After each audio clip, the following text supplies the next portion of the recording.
Part 6. Charging and discharging.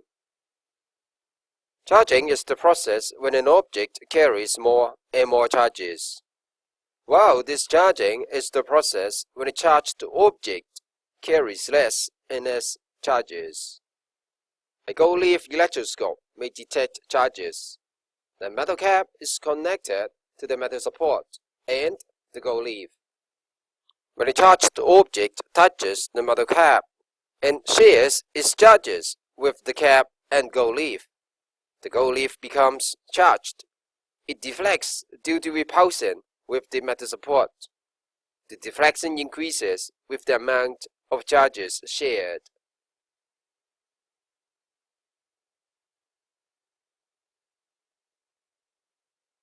A.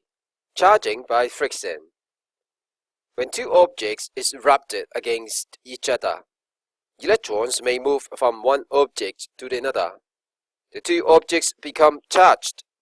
They are charged by friction. Let's take a look of experiment 1A, charging and discharging. This is a gold leaf electroscope. It contains a gold leaf which deflects upwards when the metal part of the electroscope is charged. In this experiment, we will use the gold leaf electroscope to show different processes of charging and discharging. Let's start with charging by sharing. Hold one end of a copper rod with a cloth. Rub the rod with a woolen cloth. Then bring the rod in contact with the metal cap of the gold leaf electroscope. Observe what happens to the gold leaf. Now we are going to demonstrate charging by induction and earthing. Rub a plastic rod with the woolen cloth again. Put the rod near the metal cap of the electroscope. Observe what happens to the gold leaf. Keep the rod in position and touch the metal cap momentarily. Then remove the rod. What happens to the gold leaf? Now touch the metal cap again momentarily to discharge the electroscope by earthing.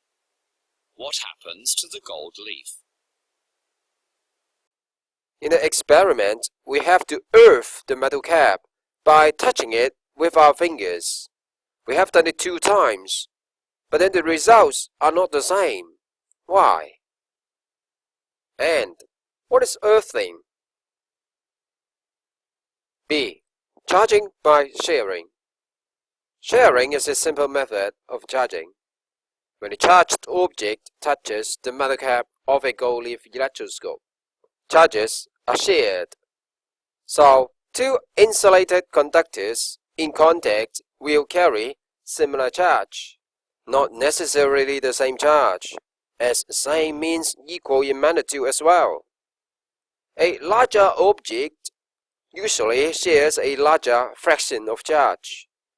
Note that as like charges repel, so the like charges will distribute themselves on the 2 sides of a combined object and on the outside surface of a conductor, including a hollow sphere. When we finally move apart the insulated conductors, they will carry their own charge, but the total charge on them remains the same as before. So what if a positive 3-coulomb charged metal sphere touches an identical metal sphere carries negative 7 coulomb of charges? First, the total charge will be negative 4 coulomb before sharing, and as the metal spheres are identical, they both will then carry negative 2 coulomb of charge after sharing. Finally, note that only charges on conductors are free to move and to share. So this method applies to conductors, usually metals only. C. Charging by induction.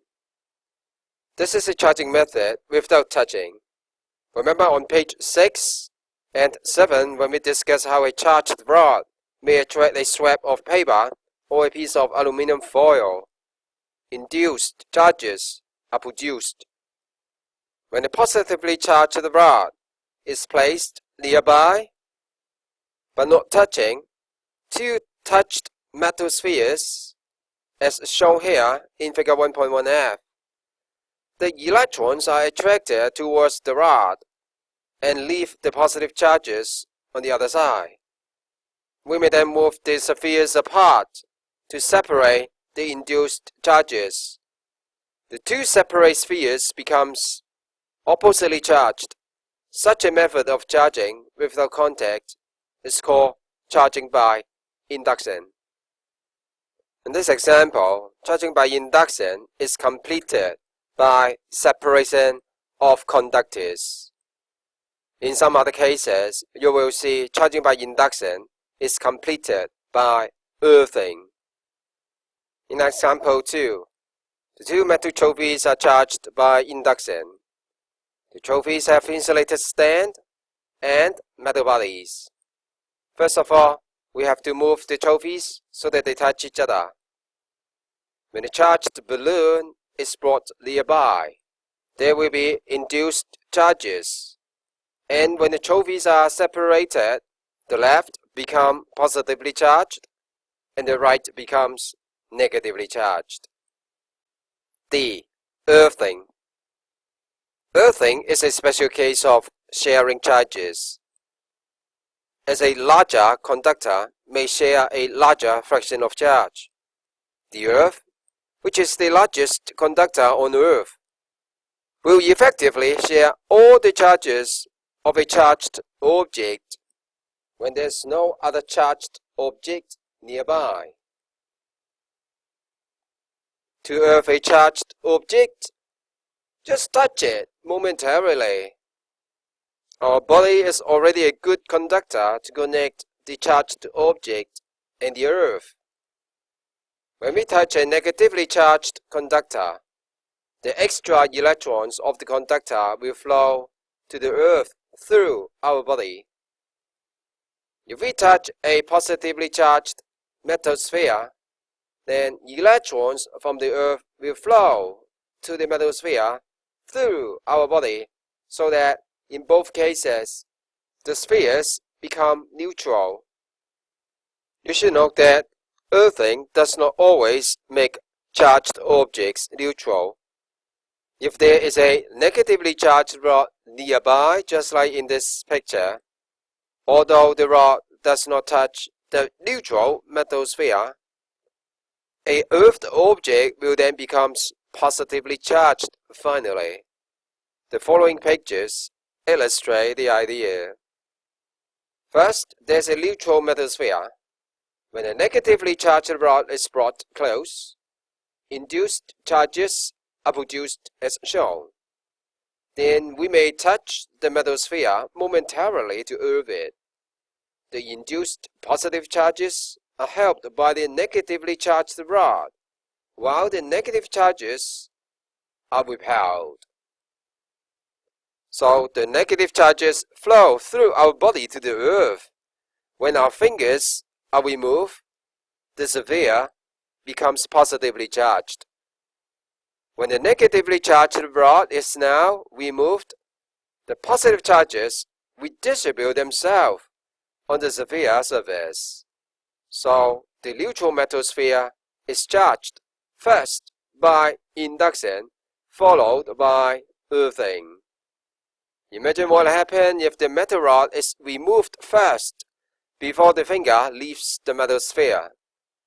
In this case, the metal sphere will become neutral. In example 3, a metal rod is used to attract some scraps of paper, but fail. Because our body is also a good conductor, the rod is always earthed. No charge may build up on the metal rod.